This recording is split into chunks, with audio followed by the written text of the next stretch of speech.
Well, it wouldn't be politics or election time without a bit of drama, right? Political parties are pulling out all tricks and treats to woo voters at the polls, but scandals abound.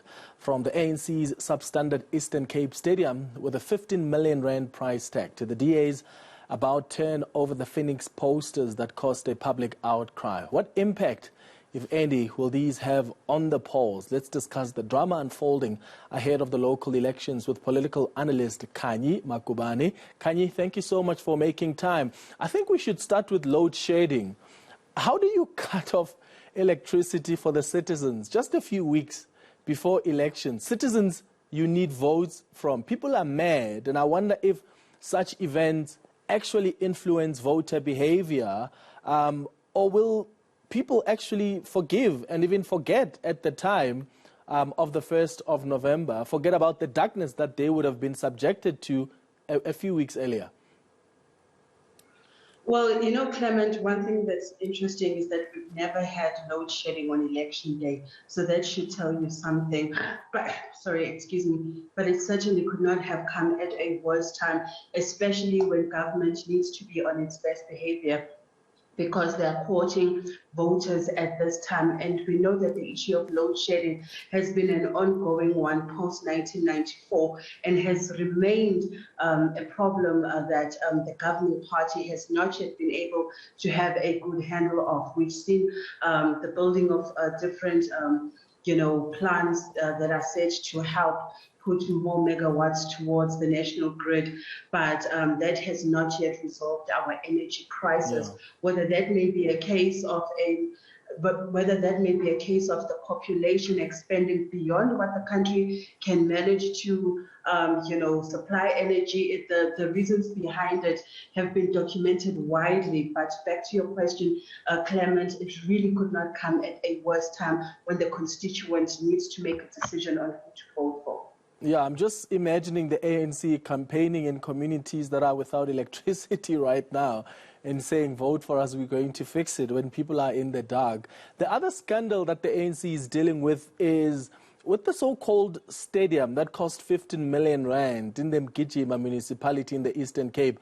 Nothing to show really for that amount of money. Parliament, the provincial government wants answers, but South Africans are angry. There's also the Public Protector report on how money meant for the memorial service of Mama Winnie Madikizela Mandela benefited politicians, including the now Premier of the Eastern Cape and one of his MECs. How concerned should the ANC be ahead of the 1st of November about all of these issues that are coming to the fore? Well, I think it's in the nature of elections that in the weeks and months before the elections, each scandal or each issue that appears becomes more magnified than it normally would. But I'd like us to segment issues here, between the Madikizela Mandela funeral fiasco and that of the stadium, because the building of the stadium, the ANC didn't build that stadium as a party, but as a ruling party that is ruling in municipalities. Ultimately, it was their own employees and their own, people that are responsible for procurement purposes. And I think for me, this is the quintessential case of corruption, where monies have been paid, but the work that has been produced does not equate to the money paid. So the question is, how was this 15 million rand pie divided up? And how much of that actually went into building the stadium? And of course, we know that the likes of the former DA leader, Musi Maimane, is the one that actually shone the spotlight on this issue. And he's the one that raised the red flags. And this, of course, then snowballed into a bigger issue of then looking at procurement purposes. I mean, should there not be a team coming from the Mgijima municipality going to inspect the premises before they are launched and opened? Did nobody raise a red flag that this is not a stadium worth putting our name to? So the question, Clement, remains, what happened to that money? What happens to all the monies that go into the tender system that are not used for the intended purpose. And this was the one time, and it comes back to my point, where it couldn't have come at a worse time, because then again, it comes back to affecting campaigning. How does the ANC campaign and say we've produced successful infrastructure development when we see what the infrastructure development looks like? And so in the same way that the DA and the posters case in KZN was an own goal, I think it was definitely an own goal for the ANC as well.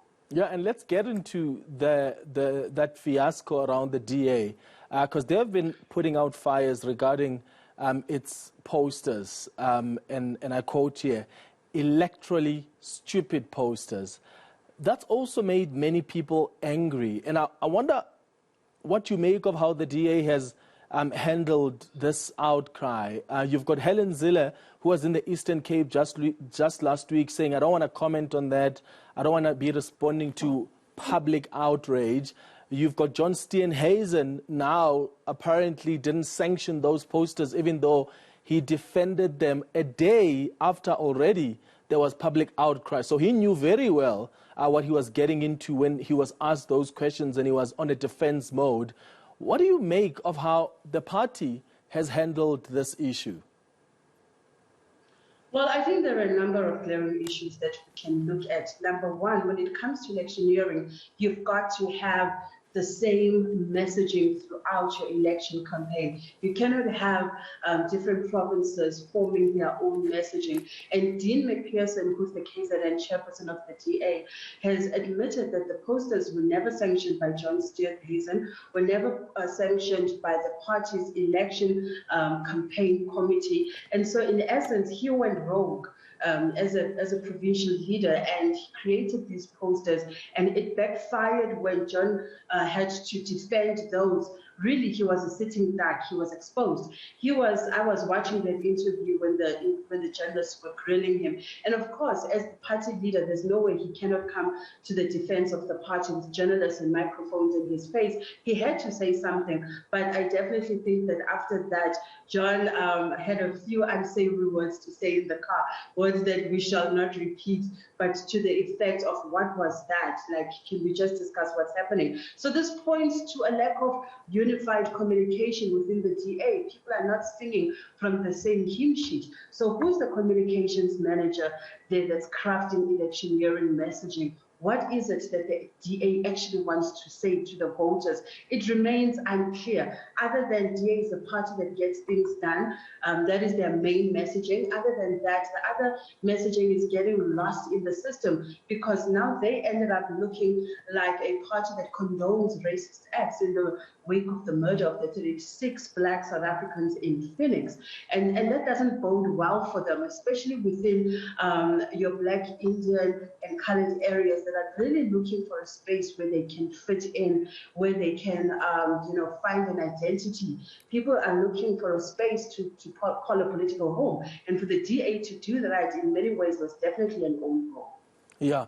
Is the EFF one of the big parties without these big scandals ahead of the elections? I know the leader of the EFF has been criticized for the usual flip-flopping, but nothing really that compares to what the ANC and the DA are dealing with.